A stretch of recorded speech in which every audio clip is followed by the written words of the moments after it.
The Davis Mills era has begun, ladies and gentlemen, and this game was very interesting. The Houston Texans are 1-2.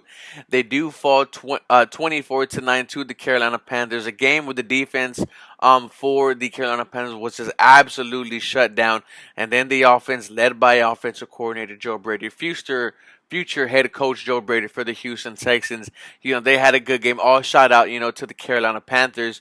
But it was Davis Mills' day. It was his first chance to show that he could be a capable starting quarterback for the Houston Texans. And he showed a lot of, good things and a lot of bad things as well. If you want to if you want to ask me what grade I give him, I have to say a C, a very good C. Not, nowhere near B, but, he was okay. He took a lot of big hits, guys. His toughness, I think, impressed me the most. When he was clean in the pocket and his feet were set, man, his balls were absolutely insane.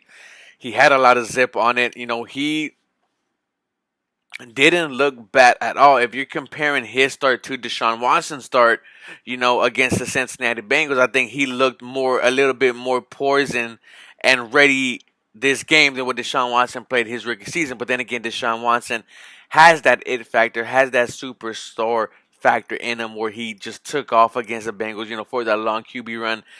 Davis Mills didn't do anything special this game to make you say wow, right? He didn't make you, drop your jaw. But he did have some good moments. He did escape the sack. He was able to make some plays on the run. He was able in the 2 minute drill, was able to lead the Houston Texans down to score. And it's really hard to judge Davis Mills this game because the coaching did him no favors. I think they were so conservative the first half that it was really a little too late to get it going in the second half. It was just hard. The offensive line failed him as well. It was the offensive line's worst week so far. He was sacked 4 times. Didn't turn the ball over, which is good, but the offensive line just looked all out of sorts. The running game, which we said that we need to rely on. The running game needs to get going. Mark Ingram needs to be the running back that could get 75 yards, maybe 100 yards, and did not happen. No running back eclipsed 30 yards. They shut down the running game, and Davis Mills had to get it going through the air. And he had that one good drive where he hit Anthony Miller for the touchdown. But besides that, Davis Mills had an okay day. Given that he played on a short week, he played against the number one defense in the NFL. We have a first year head coach, a second year offensive coordinator. I'm gonna give this man a lot of a lot of props. He definitely earned my respect. But with that being said, I still think the Houston Texans need to tank.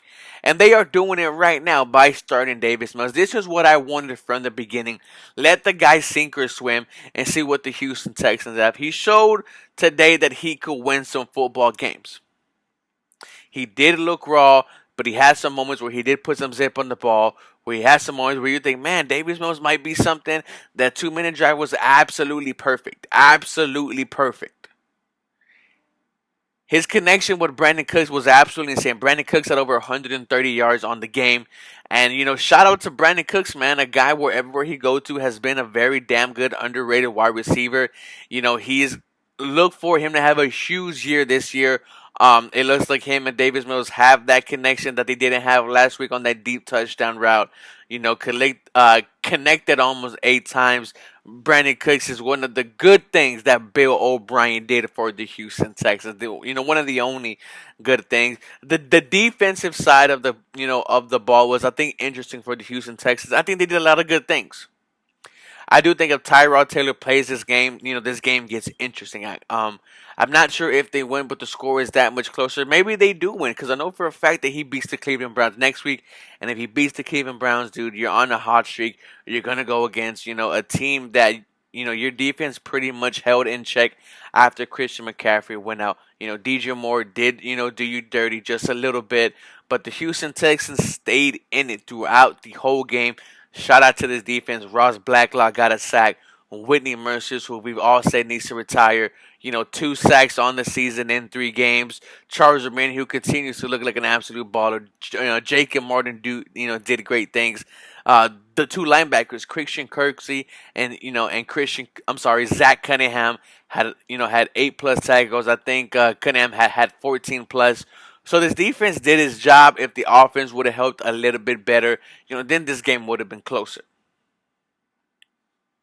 But overall, for the Davis Mills experiment, man, I want to see more. I do. I'm actually intrigued. Can Davis Mills turn me into supporter, guys? Is absolutely a great question to ask. Now, he has a little bit of time. He has a little bit more time than usual to get ready for the next game because Tyrod Taylor is going to be out for the next 4 weeks. It's going to be interesting when we play. Let me see who we play. Give me 1 second. It's gonna see. It's gonna be interesting when we play the Buffalo Bills, who are 1-1. Josh Allen does not look like who he is from last season, but we'll go ahead and check. But nonetheless, guys, the Houston Texans are 1-2. Let's see where they're gonna go, guys. Davis Mills, he had a pretty solid day. David Culley, some things he needs to work on, but overall, it was a solid day for the Houston Texans. Let me know what you guys think. As always, guys, go Texans. You have a blessed day.